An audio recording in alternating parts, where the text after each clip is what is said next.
العمرانية إبراهيم مراد. السيد رئيس الجمهورية صافح كبار المسؤولين في الدولة يتقدمهم رئيس مجلس الأمة صالح كوجيل، ورئيس المجلس الشعبي الوطني إبراهيم بوغالي، ورئيس المحكمة الدستورية عمر بالحاج، ورئيس أركان الجيش الوطني الشعبي الفريق أول سعيد شنقريحة، ومدير ديوان رئاسة الجمهورية عبد العزيز خلاف، ومستشار رئيس الجمهورية ووزير العدل حافظ الأختام عبد الرشيد طبي.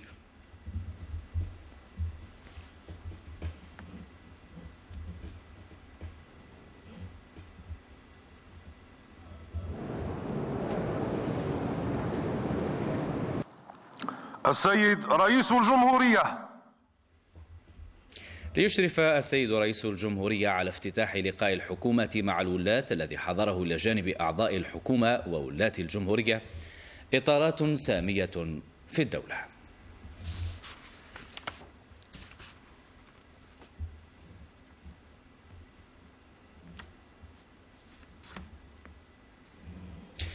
السيد رئيس الجمهورية أكد في كلمته أمام ولاة الجمهورية أن لقاء الحكومة مع الولاة يهدف إلى إضفاء فعالية أكبر على عمل الجماعات المحلية.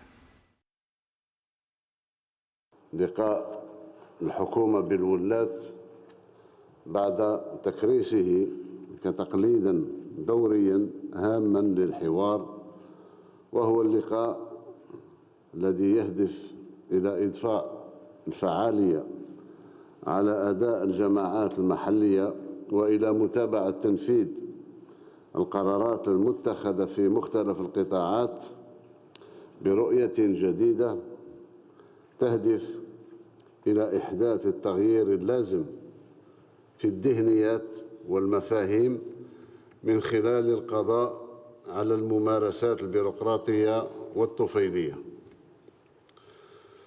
وإنني في هذا الصدد ومن أجل بلوغ الغايات المتوخاة من القرارات والإجراءات المتخذة لتسريع سير العمليات المرتبطة بالتنمية الاقتصادية والاجتماعية المحلية، أدعو مرة أخرى إلى التحرر من التردد والتحلي بروح المبادرة والجرأة، وهي الروح التي أشدد على وجوب توفرها في هذه المرحلة التي نخوض فيها تحديات عديدة تتعلق بمشاريع استراتيجية كالأمن الطاقوي والغذائي والمالي.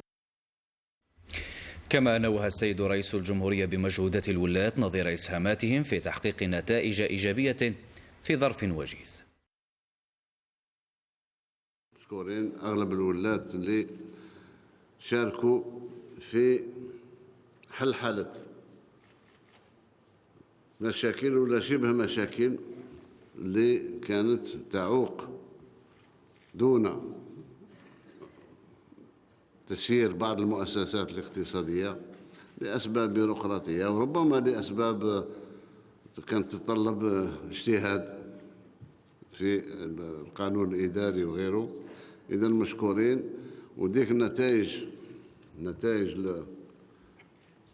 القرارات اللي خديتوها اللي خلات في ظرف وجيز، يعني في ظرف 3 شهور بالتقريب، ما يقارب 600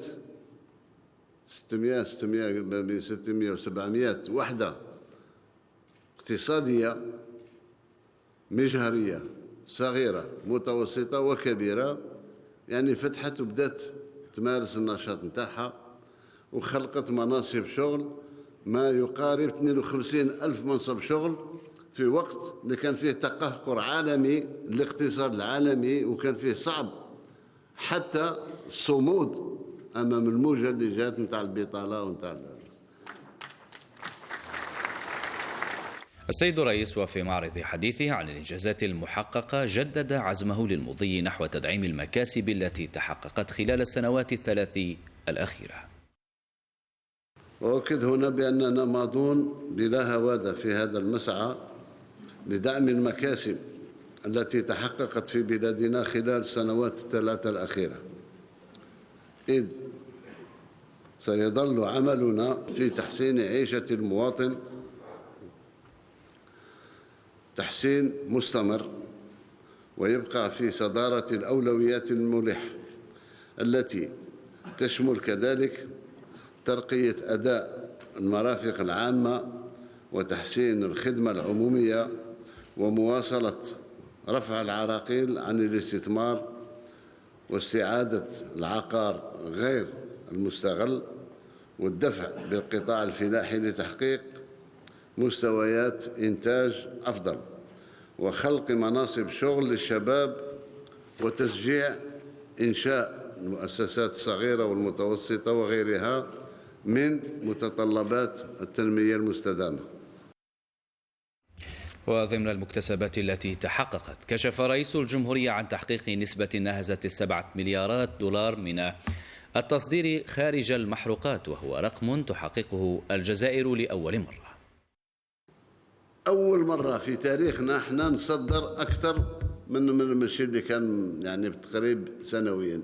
في 21 وصلنا إلى ما يقارب 5 ملايير خارج محروقات.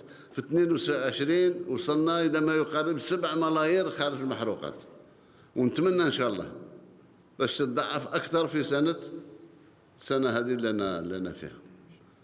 إذن موارد المالية تاع الدولة تقوات من أجل بالإنتاج بالتصدير وبالحكمة. كما أكد السيد رئيس الجمهورية أن احتياطي الصرف بلغ 60 مليار دولار. اليوم احتياط الصرف نتاعنا فات 60 مليار دولار بفضل الرجال، بفضل العمل، بفضل الاستثمار، وبفضل الوعي الوطني اللي راه دروك اليوم على كل المستويات. الأمور ما تتعلقش بشخص ولا شخصين، وتتعلق بكل إطارات هذه الدولة اللي قرروا باش ينقذوا الدولة هذه، والحمد لله النتيجة راها موجودة. اليوم الاحتياط اللي موجود يسمح للجزائر ولو فيه كارثة بالنسبة للتصدير تاع محروقات ولا كذا، يسمح للجزائر عندها 2 سنين استيراد بدون مشاكل.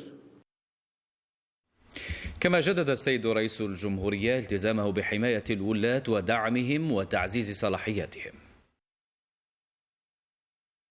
الوالي هو المسؤول الأول تاع الولاية نتاعو، كل المدراء خاضعين له، ولما يشوف اللي قطاع من القطاعات ما راش يشتغل ومتقاعس يوقفوا، من حقه يوقفوا، من صلاحياته باش يوقفوا. تعين عنده مدير معروف غير الكفاءة نتاعو ولا بقربه من شبهات، عنده الحق يرفضه.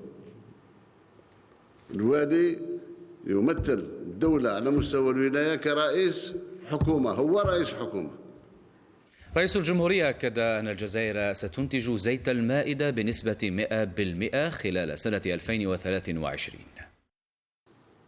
بالنسبة لخلق المناصب طبعا يعني الشيء اللي انطلقتوا به على مستوى كل الولايات، هذه 500 ولا 600 وحدة إنتاج زائد الوحدات اللي هتنطلق هالأيام عندكم.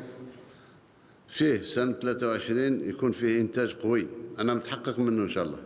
سنة 23 أتمنى وشبه متحقق يعني يكون عندنا مثل ما قلتها لكم أول إنتاج وطني 100% نتاع الزيت الطويلة. هذا وسنعود إلى كلمة رئيس الجمهورية بالتفصيل خلال إشرافه على لقاء الحكومة مع الولاة في موعدنا الإخبارية اللاحقة. ومن المكاسب التنموية المحققة مؤخرا استحداث